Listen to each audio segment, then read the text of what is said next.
नमस्ते दोस्तों, clarity of thought YouTube channel में आपका स्वागत करता हूं।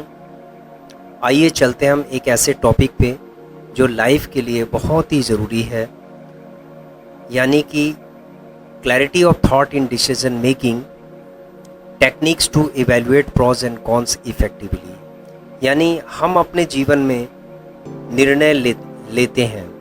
हर मोड़ पे, प्रत्येक मोड़ पे हमें निर्णय लेना होता है, और जब हम उन निर्णय को लेते हैं तो हमें इवैल्यूएट करना होता है कि हमें इस निर्णय से क्या फ़ायदा होगा या क्या नुकसान होगा। तो यहाँ पर कुछ तकनीक हम आपको बता रहे हैं जो प्रभावी ढंग से फ़ायदे या नुकसान का मूल्यांकन करके आपको निर्णय लेने में मदद करेंगी। पॉइंट नंबर 1 है, फ़ायदे और नुकसान की सूची बनाएं। कैसे करें? 2 कॉलम बनाएं, एक कॉलम फ़ायदे का, दूसरा कॉलम नुकसान का। निर्णय से जुड़े सभी फ़ायदे और नुकसान की सूची तैयार करें। यह क्यों काम करता है? यह एक स्पष्ट और दृश्य तरीका प्रदान करता है जिससे आप दोनों पक्षों को देख सकते हैं। दोस्तों, पहला पक्ष है आपका फ़ायदा दिखाता है, दूसरा पक्ष आपको नुकसान दिखाता है। तो यदि आपको फ़ायदा ज़्यादा है, नुकसान कम है, तो आप उसमें अपने अनुसार आप निर्णय ले सकते हैं। यदि नुकसान ज़्यादा है और फ़ायदे कम हैं, तो आप उस हिसाब से अपने अनुसार आप उसके अंदर निर्णय ले सकते हैं। तो ये तरीका, ये तकनीक बहुत ही सिंपल तकनीक है। इसके द्वारा आप मूल्यांकन कर सकते हैं कि आपको वो निर्णय लेना है या नहीं लेना। दोस्तों, पॉइंट नंबर 2 है, महत्व को मेजर करें। लाइकर्ट स्केल पे आप मेजर कर सकते हैं। ये कैसे करें? प्रत्येक फ़ायदे और नुकसान को उसके महत्व या प्रभाव के अनुसार उसको आप 1 अंक दे सकते हैं, 1 से 5 अंक दे सकते हैं। जैसे यदि किसी कार्य का फ़ायदा है, ज़्यादा फ़ायदा है, तो आप फ़ायदे में 5 अंक दे सकते हैं, और यदि उसका नुकसान है तो आप उसमें 1 अंक दे सकते हैं। यानी 1 से 5 अंक फ़ायदे का होगा और 1 अंक नुकसान का होगा। तो इसी तरह आप किसी भी कार्य को जो आपको करने हैं, जो सूची में दिए गए कार्य हैं, तो उसमें नुकसान होंगे या फ़ायदे होंगे, उसके अनुसार आप लाइकर्ट स्केल्स पे उसको 1 से 5 अंक दे सकते हैं। यह क्यों काम करता है? यह केवल संख्या के आधार पर नहीं, बल्कि महत्व के आधार पर प्राथमिकता देने में मदद करता है कि आप एक सही निर्णय ले सको। SWOT विश्लेषण यानी SWOT analysis, strength, weakness, opportunities और थ्रेट। ये कैसे करें? अपने निर्णय को मजबूतियों, कमजोरियों, अवसरों और खतरों में विभाजित करें। मजबूतियां और अवसर फ़ायदे हैं, और कमजोरियां और खतरे नुकसान हैं। यह क्यों काम करता है? यह न केवल आंतरिक और बाहरी कारकों पर विचार करता है, बल्कि लॉन्ग टर्म इफ़ेक्ट्स को पहचानने में मदद करता है।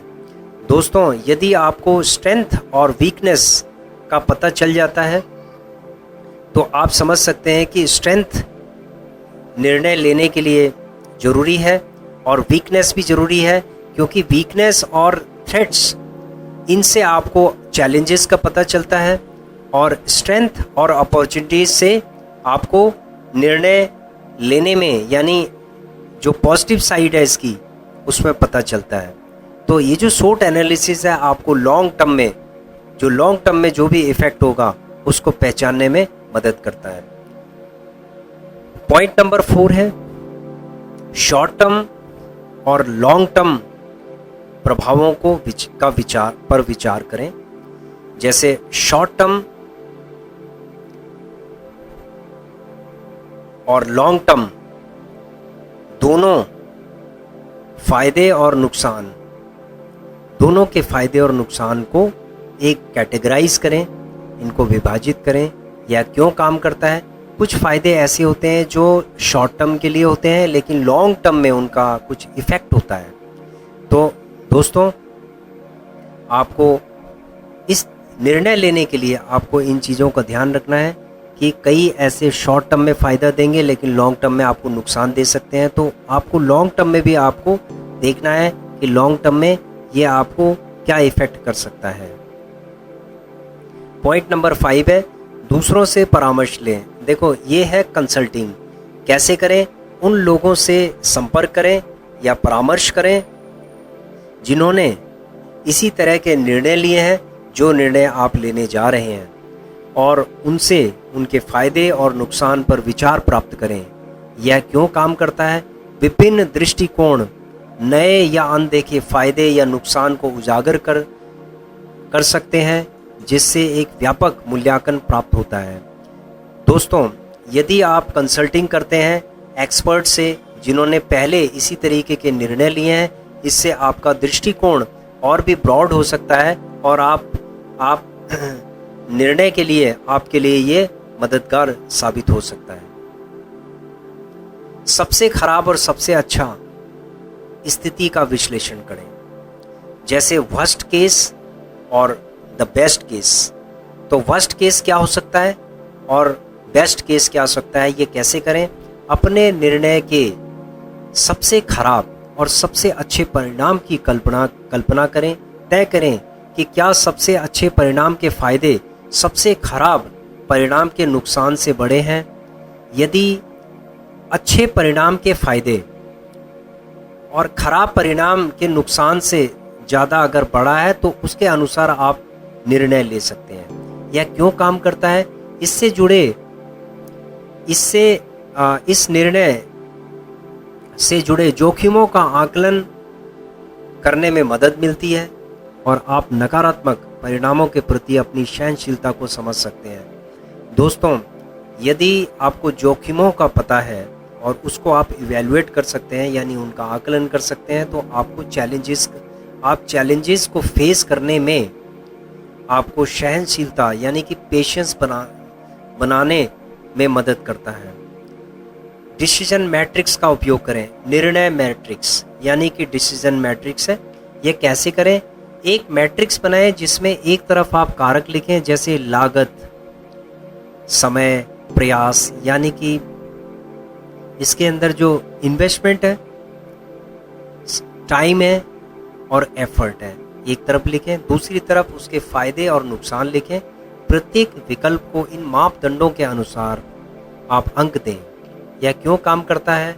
यह विशिष्ट कारकों के खिलाफ विभिन्न विकल्पों की तुलना के लिए एक मेजरेबल तरीका प्रदान करता है। यानी कि यदि आपकी लागत पर कुछ अंक दें, समय पर कुछ अंक दें और एफर्ट्स पर कुछ अंक दें, तो जब आप इसको कैलकुलेशंस करेंगे तो आपको समझ में आ जाएगा कि ये जो आप इन्वेस्टमेंट कर रहे हैं, यानी कैपिटल अगर आपका इन्वेस्टमेंट ज़्यादा लग रहा है, प्रयास कम लग रहा है, ये कभी कैपिटल कम लगेगा, समय ज़्यादा लगेगा, प्रयास कम लगेगा। तो इस तरीके के आप निर्णय ले सकते हैं कि आपको ये कार्य करना चाहिए या नहीं करना चाहिए। पॉइंट नंबर 8 है, छोटे निर्णयों के साथ पहले प्रशिक्षण करें। दोस्तों, यदि आप निर्णय लेना चाह रहे हैं तो सबसे पहले एक छोटे लेवल पे आप निर्णय लें ताकि आपका जोखिम कम रहेगा। अपने निर्णय को छोटे कम जोखिम वाले परिदृश्य में लागू करें या इसका एक ट्रायल रन करें ताकि परिणाम देख सकें। तो एक छोटे लेवल पे एक ट्रायल करेंगे और उसके बाद आप देख सकते हैं परिणाम की पॉजिटिव आ रहा है या नेगेटिव आ रहा है। यह क्यों काम करता है? प्रशिक्षण से यह पता चलता है कि वास्तविकता में क्या फ़ायदे सच में नुकसान से बड़े हैं, क्या फ़ायदे जो हो रहे हैं वो नुकसान से ज़्यादा हैं फ़ायदे। तो ये निर्णय लेने में एक मददगार सिद्ध होगा। पॉइंट नंबर 9 है, भविष्य की कल्पना करें। ये कैसे करें? कल्पना करें कि अगर आप निर्णय लेते हैं और आप निर्णय लेते हैं तो कैसा महसूस करेंगे और अगर नहीं लेते हैं तो कैसा करेंगे। लॉन्ग टर्म फायदे और चुनौतियों के बारे में सोचें। यह क्यों काम करता है? यह आपकी अंतर्दृष्टि को जगाता है और आपके निर्णय को आपके मूल्यों और भविष्य के लक्ष्यों के साथ स्ट्रक्चर्ड करता है। पॉइंट नंबर 10 है, प्री कंसेप्शन से बचें, यानी पूर्वाग्रह से बचें। यह कैसे? अपने पूर्वाग्रह को चुनौती दें। यदि आप किसी निर्णय की ओर ज़्यादा झुकाव महसूस कर रहे हैं तो जानबूझकर विपरीत पक्ष पर ध्यान केंद्रित करें और किसी भी महत्वपूर्ण फायदे या नुकसान को खोजने की कोशिश करें। दोस्तों, यदि आप पहले से ही विचार बना के रखे हैं कि यह ऐसा ही होगा, तो कभी कभी आपके निर्णय ये गलत हो सकते हैं आपके प्री कंसेप्शन की वजह से। इसीलिए आप जो भी आपका प्री कंसेप्शन है उसके अपोजिट में आप सोचिए, तो आपको निर्णय लेने में मददगार सिद्ध होगा। तो यह क्यों काम करता है?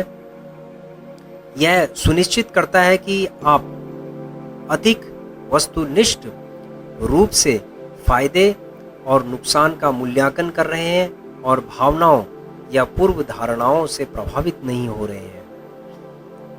इन तकनीकों को अपनाकर आप निर्णय लेने की प्रक्रिया को अधिक स्ट्रक्चर्ड और थॉटफुल बना सकते हैं, जिससे आप किसी भी स्थिति में फायदे और नुकसान को अच्छी तरीके से मेजर कर सकते हैं। दोस्तों, वास्तव में निर्णय लेना जीवन का एक महत्वपूर्ण कार्य है और अच्छे निर्णय से अच्छे कार्य सिद्ध होते हैं। आप अपने जीवन में निर्णय लो और आगे बढ़ो, यही कामना हम करते हैं। वीडियो देखने के लिए धन्यवाद। यदि आपको ये टिप्स यानी ये पॉइंट्स मददगार लगी या अच्छे लगे तो इस वीडियो को लाइक करें और व्यक्तिगत विकास यानी पर्सनालिटी डेवलपमेंट और डिसीजन मेकिंग से रिलेटेड, सॉफ्ट स्किल से रिलेटेड अधिक कंटेंट के लिए सब्सक्राइब करना ना भूलें। नीचे कमेंट करें और मुझे बताएं कि आपको ये वीडियो कैसे लगी। धन्यवाद।